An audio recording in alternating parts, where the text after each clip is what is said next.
Copyright disclaimer. Under Section 107 of the Copyright Act of 1976, allowances made for fair use for purpose such as criticism, comment, news reporting, teaching, scholarship, and research. Fair use is a use permitted by copyright statutes that might otherwise be infringing. Nonprofit, educational, or personal use tips in the balance of the favor of fair use.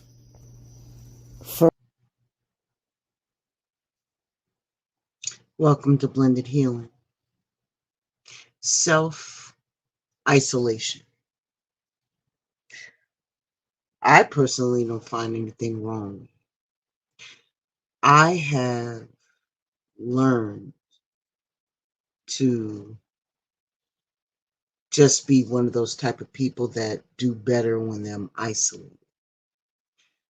I function better.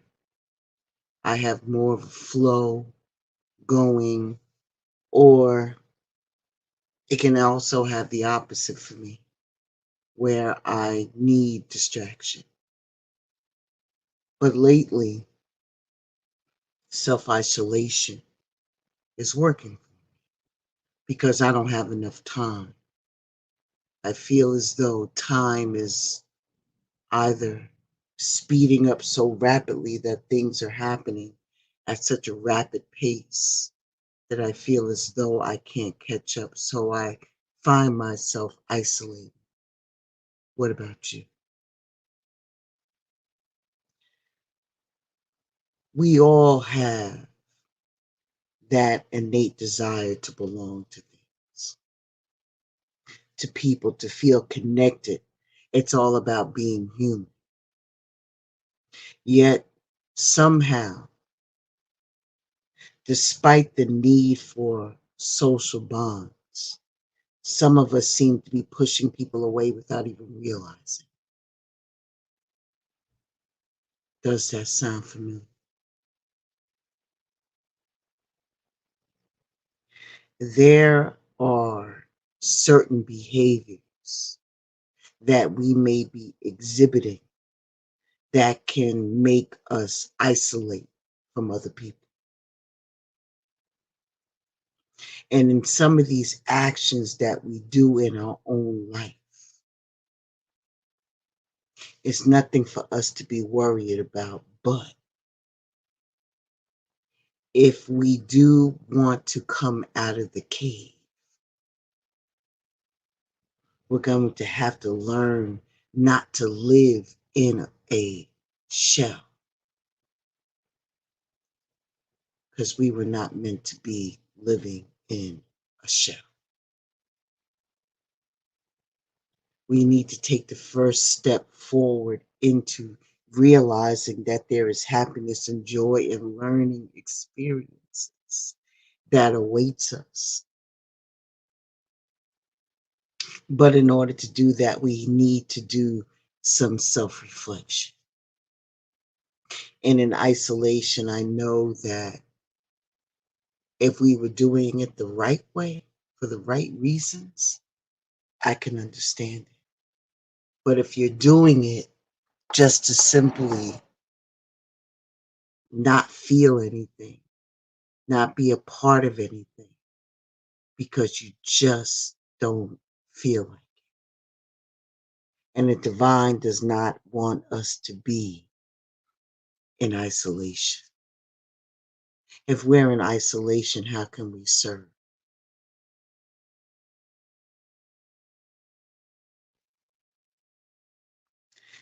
Sometimes we are constantly critical of other people.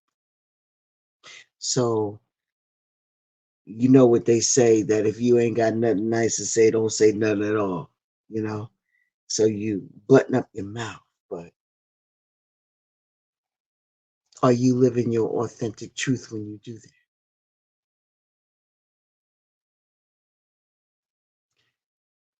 You have to understand, and I've been saying this because I really need you to get it into your spirit, that what you believe somebody else should do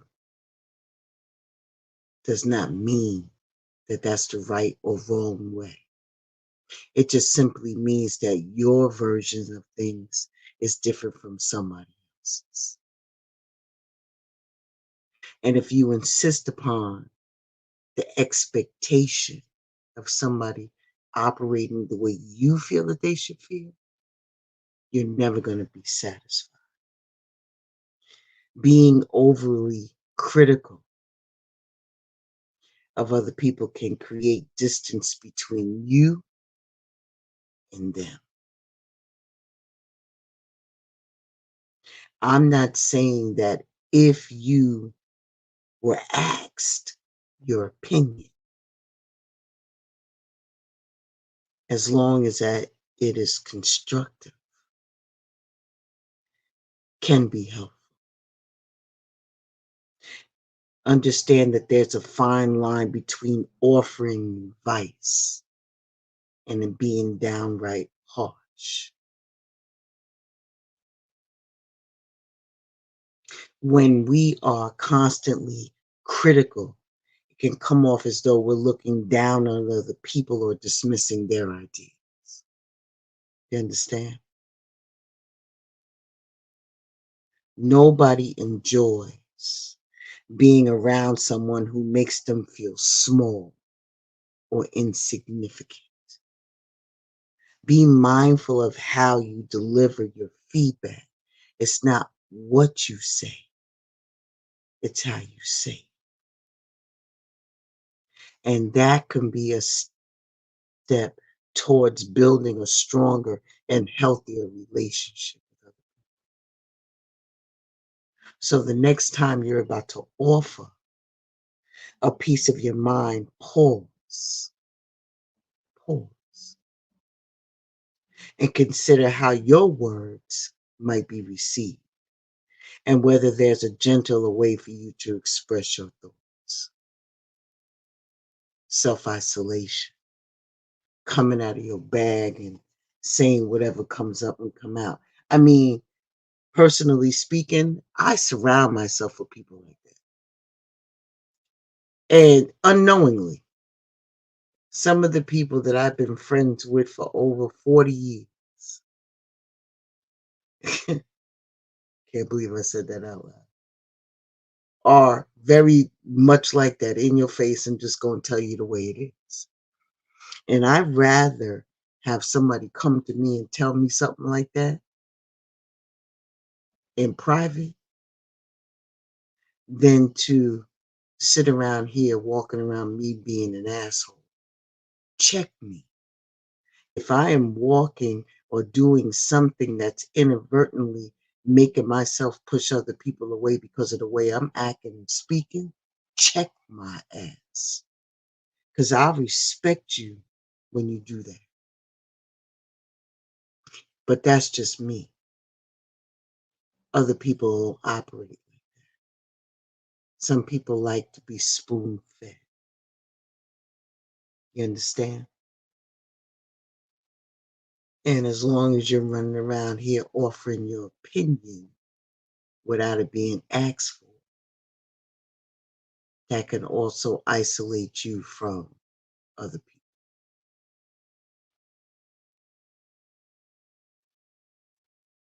How about that? When you're in a conversation with somebody, right? And you take over the whole conversation and make it about yourself.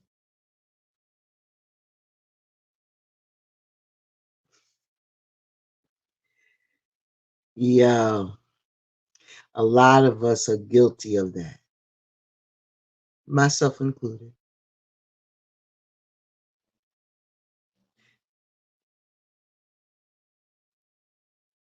You are very enthusiastic about what you want to say. So we have a tendency of talking over people. And I try to be very cognizant about dominating the conversation because you trying to get your thoughts out without even listening to what the other person is saying. So here's the thing. When we monopolize the conversation, it can make others feel unheard or unimportant. And when that's communicated that way, because your feelings are all toe up, what you going to do? Isolate yourself. Remember that communication is a two-way street. And it's essential to remember that you need to pause, take a breath, and listen with your ears and not with your mouth.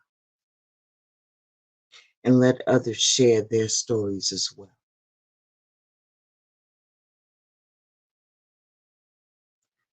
Make a conscious effort to balance your input with your listening skills.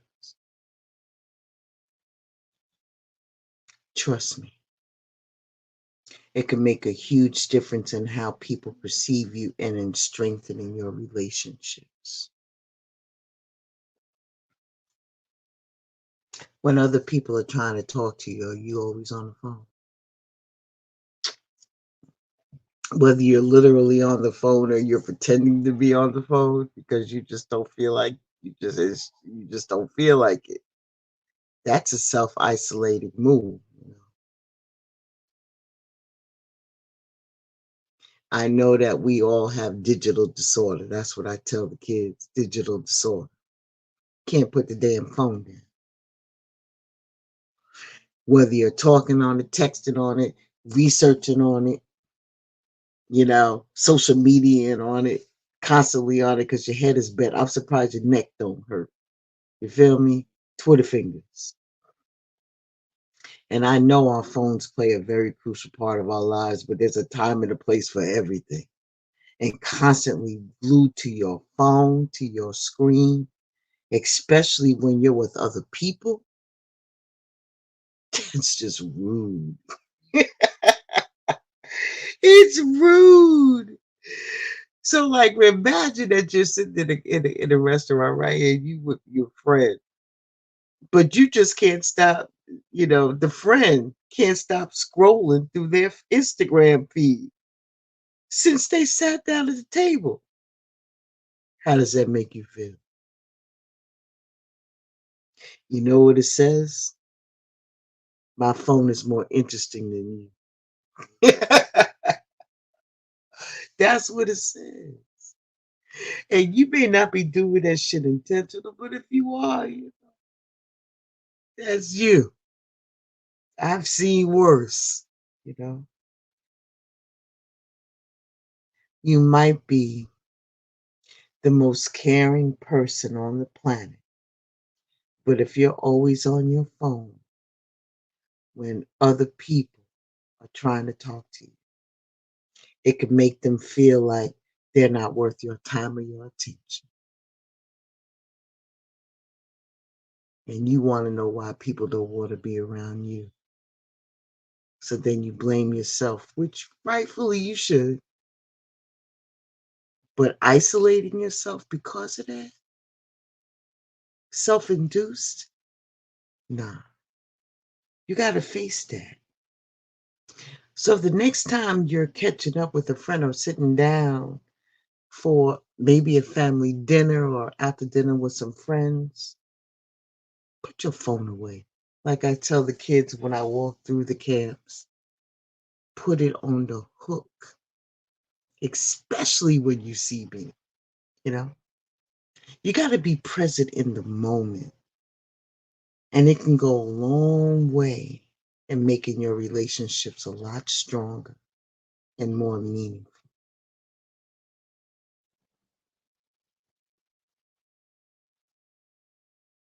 Where is your sense of empathy for other?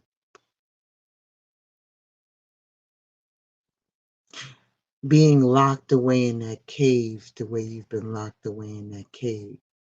It's so comfortable because you got all your creature comforts in there. You got your big screen TV, you got snacks, you got food, you know, you got your connection to the internet if you feel like it. You may even bring your pet up in there. Pets can't talk. But when you come out of that cave, right? When you're ready to rejoin the human race, you've been so alone for so long that in order to connect with other people sometimes on a deeper level, your empathy is a bridge. And understanding other people's feelings and their perspectives is paramount. It's not always about agreeing with what they're saying, but acknowledging their emotions and showing that you care. Here's the kicker part. When you fail to show empathy, it can make others feel dismissed or undervalued. What you're ultimately saying to them without saying is that your feelings don't matter to me. I've been in a cave for a long time. I don't care about what you feel. Mm-mm, mm-mm, mm-mm. This time, instead of it being a self-imposed isolation, they really gonna put your ass in timeout. So be honest with yourself. Who wants to maintain a relationship with somebody that their emotions are constantly being disregarded? Become more empathetic. I know it can't be done overnight. You're just rejoining the human race, but it's worth the effort. The next time someone shares their feelings or their experiences with you, instead of jumping to conclusions or advice, just listen. Sometime you might have to step out your box and validate their feelings, even if you don't fully understand.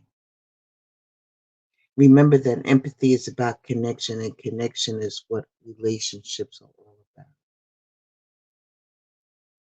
When you was away in the cave, that means that you severed some ties. And you know what that said to other people? That you're not dependable.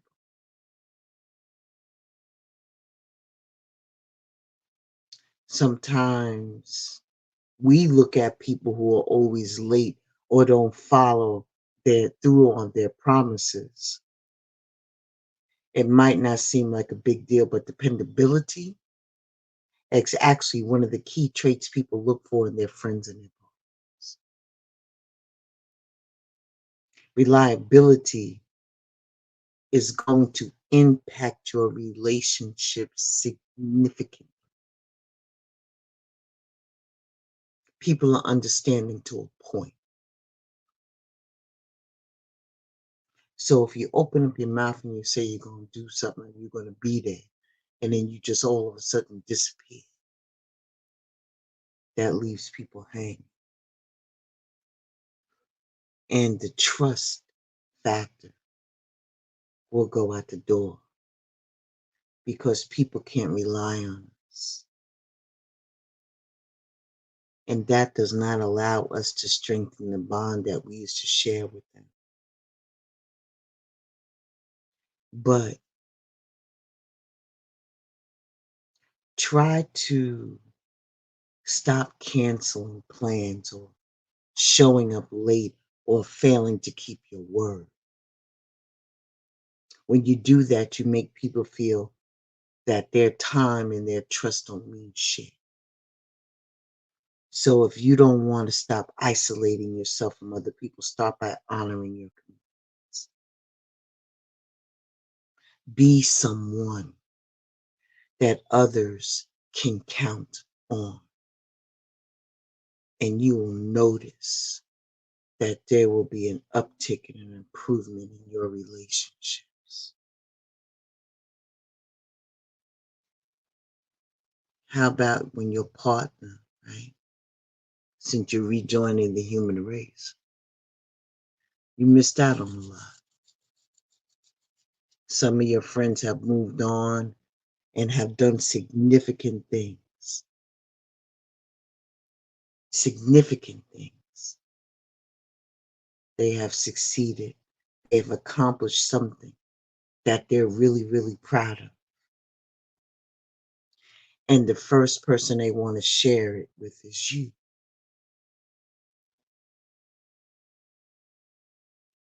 So why are you acting indifferent? Or maybe even worse, jealous? That's disheartening. Beloved, celebrating other people's successes is a simple way, yet it is a powerful way to show that you care, to share in their happiness. How about the fact that they thought of you first, in spite of the fact that your ass wasn't? How about that they came to you to acknowledge the hard work because you already knew what they were trying to do? How about cheering them on in their journey? When we don't do this, it makes people feel unappreciated or even competitive. And that's not the foundation of a strong relationship. So the next time somebody that you consider a friend or somebody in your close circle shares good news with you, take a moment and genuinely congratulate. It's hard out here. It's hard out here for even the small things to be accomplished. We need each other to pull through some of these things. That one small act of kindness that you show is going to go a long way. And not only will it make you feel joy in your own heart, it'll make them feel as though they're valued. It's the lifeblood of any healthy relationship.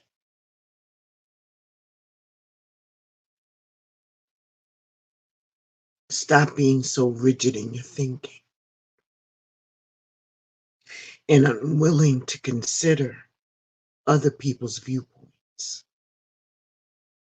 That comes off as dismissive and arrogant. It's okay for you to have your own opinion and beliefs, but acknowledge that other people may see things differently. It isn't a sign of weakness. It's a sign of respect, understanding, and maturity. When you checked out, life still went on. So when you're coming out, you're catching up. So the next time you find yourself in a conversation or even a debate, instead of clinging to the viewpoint that may be old, change the lens and try to understand where the other person is coming from. You did? This is what I need you to understand. I went all through this to say that self-isolation is cool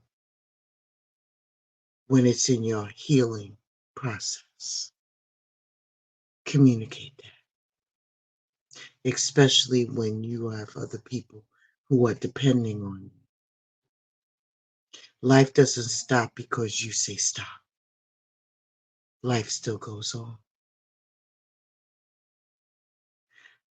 But if you're doing the isolation because of the way that you move, the way that you act, the way that you talk, that's something different. And if you saw yourself in any of those things that we just talked about, don't be too hard on yourself. We're all humans and we all make mistakes, but the most important thing is that you're now aware.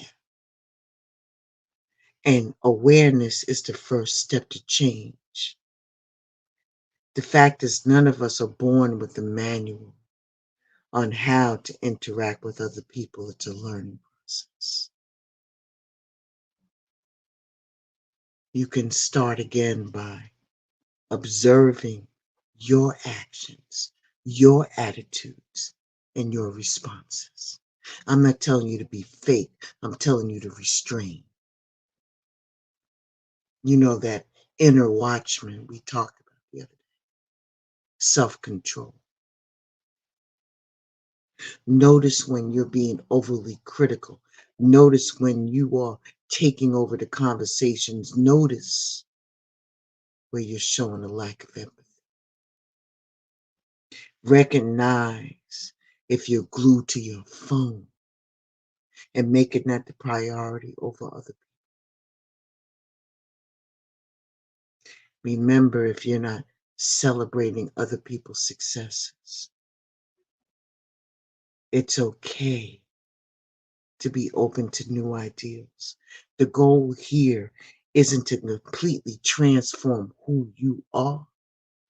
It's about fine-tuning your behavior to build stronger connections with those people that are around you. Because at the end of the day, your relationship with other people are what truly enriches your life. I want to thank you for stopping by Blended Healing for this quick bite as we learn together to not be so down and hard on ourselves and other people, but to find the good in something. We're all going through a transformation, all of us. In the face of adversity, laugh. In the first face of adversity, thank God. Because you know what that does? It shows that you feel something. Something. Just ask for clarity. Take care of yourself. Meditate. Focus in on your body. Don't be so self-absorbed sometimes to not see what's going on around you, especially around the people that you love and care about. Ashe, Ashe. I will talk to y'all soon. Be well and deep out.